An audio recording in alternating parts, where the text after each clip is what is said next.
Okay, so the second tutorial, we're going to talk a little bit more and go into a little bit more depth on some of the tools. So what's really exciting about Illustrator is that it's one of those programs that, there's so many different things that you can do within, every project.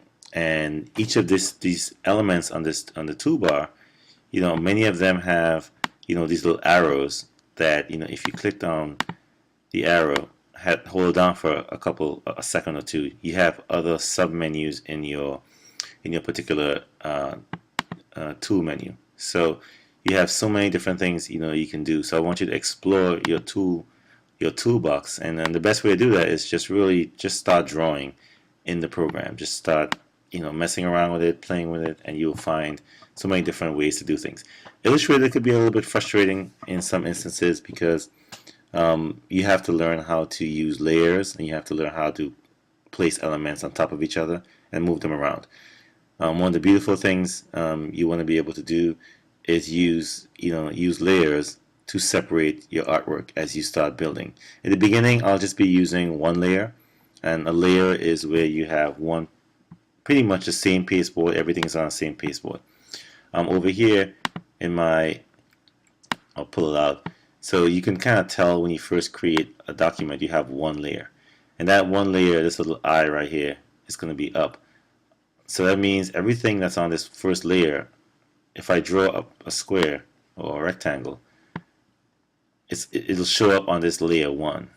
I can create multiple layers, and whatever is on top is going to show first. So if I have a second layer, and then I created a different element, notice how this red line, that red line shows you that this red is actually on layer 2.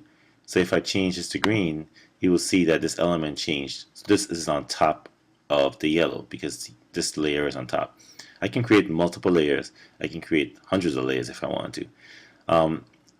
You can still select everything on here by using the selection tool, right? But notice that this is on top. I can drag layers, so I can click on a layer, and I can drag it up. When it goes over on that yellow orange line, the yellow is now on top and the green is now at the bottom. So by just moving the layers around, I could actually change what's on top and what's in front and what's in back. I'll say on top and bottom would also mean front and back. So like yellow is front and green is back.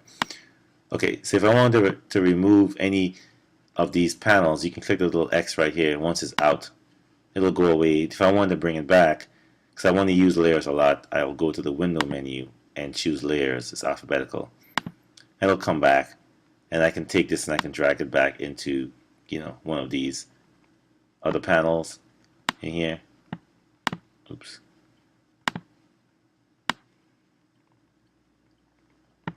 And it'll be right here. So I can tab through these, to save space on your desktop. Okay, so I've already shown you how you can actually draw a few elements on the screen. So your selection tool, you have two selection tools, well actually 4. The main ones you'll be using for the most part of this class is the main selection tool, which is the black one, and then you have what's called your direct selection tool, which is the white one. So the main selection tool, if you just want to move something around the screen, you want to use just the regular selection tool. So if you want to scale something, make this a little bit bigger, you can just drag it out. You can hold on the edges and move them if you want to move something on top and the bottom. So when I moved that, it went behind the other element. So I'm going to actually delete one of these layers. If I delete a layer, the element on layer is going to go away. So if I delete a layer, it says yes, so here's my yellow. Alright, so I can scale elements with this. If I drew a circle, so I can do a rounded rectangle, and my swatches, or my color swatches, are built-in a bunch of default colors. I can always add to these, but for now we'll just use that. So I can move these elements around. The direct selection tool actually changes the dimension as well of an image, but it does it by points. So for instance, it's almost like a pin where you click on one of the sides, and then you can move and move this element around a little bit more. So instead of having sort of a basic rectangle for everything, you can move and manipulate and take what was originally a rectangle or a square, and you can make it into something a little bit more dynamic. Okay, so if you, based on the number of points that you have, you can also add points to this later on. The trick with this selection tool is if you click on the middle, it'll work like a regular, like the black selection tool. You'll be able to move it around the entire object. What you want to be able to do is click on the line, and when you click on the line, enlarge this a little bit, you will see how the anchor points, what's called the anchor points, actually get circular. I'll blow it up a little bit closer so you can see it.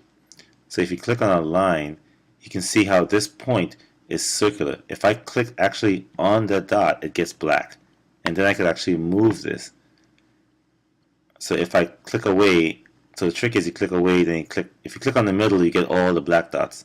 If you click on the line, you actually get circular dots, and then you can move them around. So similarly, I'm going to go back a couple ways. Similarly, if I wanted to move all these 4 points, I can hold down the Shift key. So I can hold Shift, and I can click on each one of these little dots. And then I remove my hand from the Shift key, and now I could actually move these 4, oh, I didn't click all of them. I clicked the wrong one. So I could actually move these 4 elements at the same time. Okay, or if I just clicked on one of those dots, I can move it by itself. Okay, so a selection tool is really used to, the black one is used to move around elements. The white one is used to manipulate points on that line. This is your magic wand. It's kind of utilized a lot like Photoshop, where you can click on an element and it'll select the entire element. This lasso tool is also used similar like Photoshop, where you can drag around. You can click and drag around the element, and it'll select it the same way. Notice that this element, the black dot here, and then you have the white. So if you want to select around multiple elements, you can use. I rarely ever use the lasso tool. One tool you'll be using a lot of, I'll just delete this one, is the pen tool.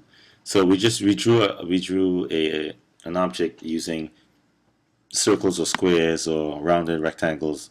That's already built in. So here's a star tool. It's already built in. But you can manipulate that star tool like I just did before. But let's say you want to draw something from scratch. You can use your pen tool. So it's about points. So I'm just clicking away, and I can create sort of any element that I want. And then I can go and colorize that element however I want to. Some the built-in gradations in some Illustrator, you can change all this stuff. So the pen tool has a lot of other elements that come with it. So you can, as I mentioned earlier, you can add points. So I have an element that's here already. I'm on the pen tool with the plus sign. So I can add points to this actual image, and then I can then use the direct selection tool to then manipulate those points again. So even if you created a rectangle or a circle or anything, and you didn't create enough points, you can go back and you can add points. Similarly, you can remove points. So let's say, for instance, you didn't like that point, but you don't want to go and move it back manually. If you just delete that point, it'll automatically go back.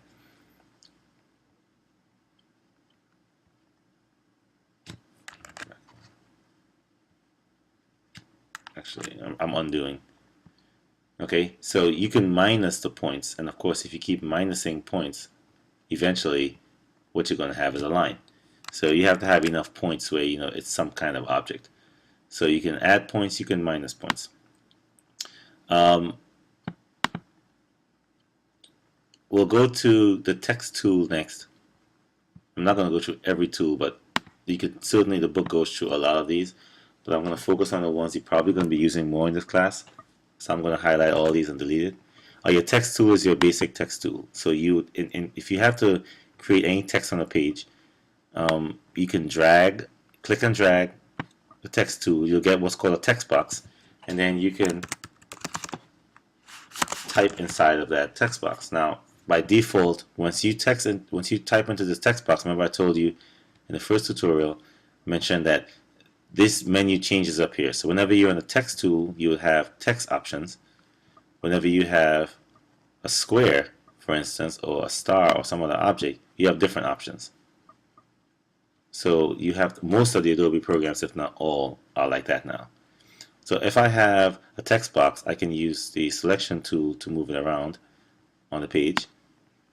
Or if I want to change the font, I can go up here and change Myriad Pro, which is sort of the default. I have Helvetica on here.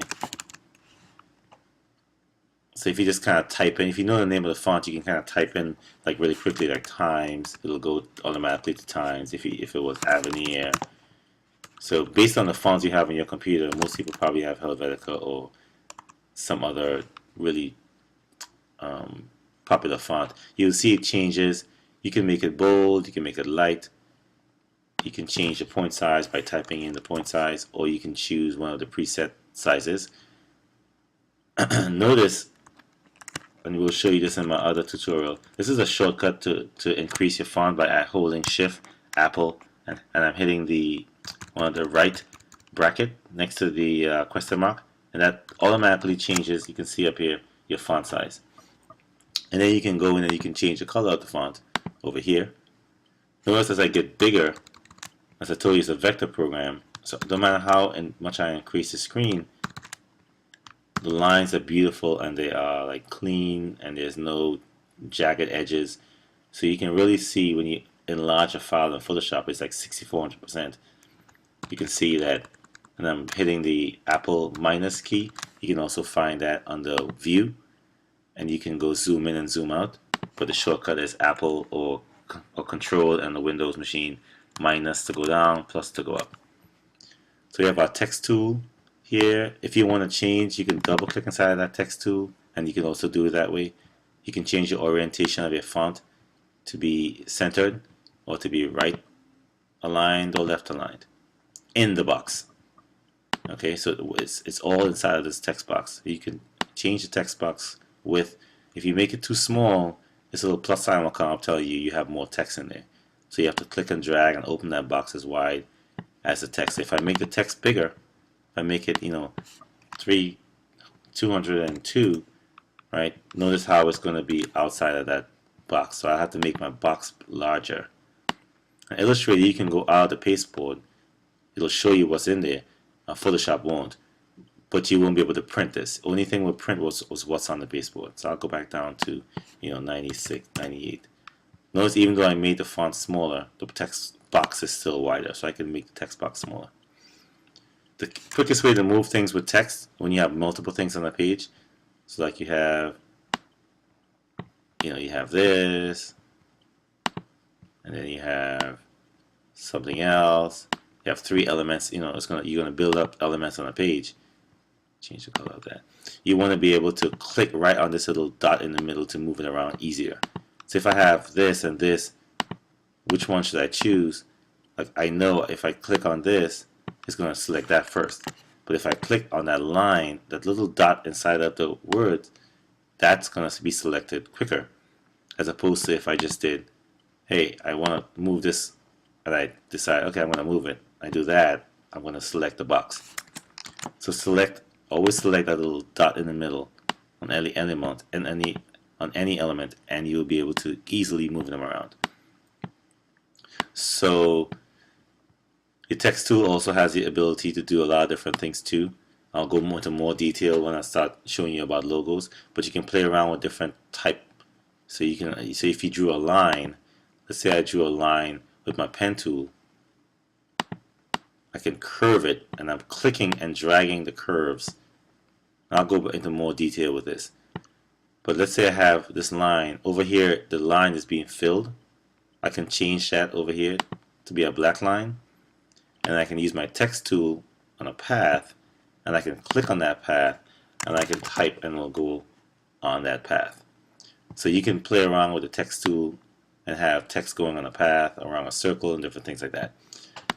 So the next tutorial, I'll show you a little bit more of the tools. I run through them a little bit quicker, so we'll get to it a little faster.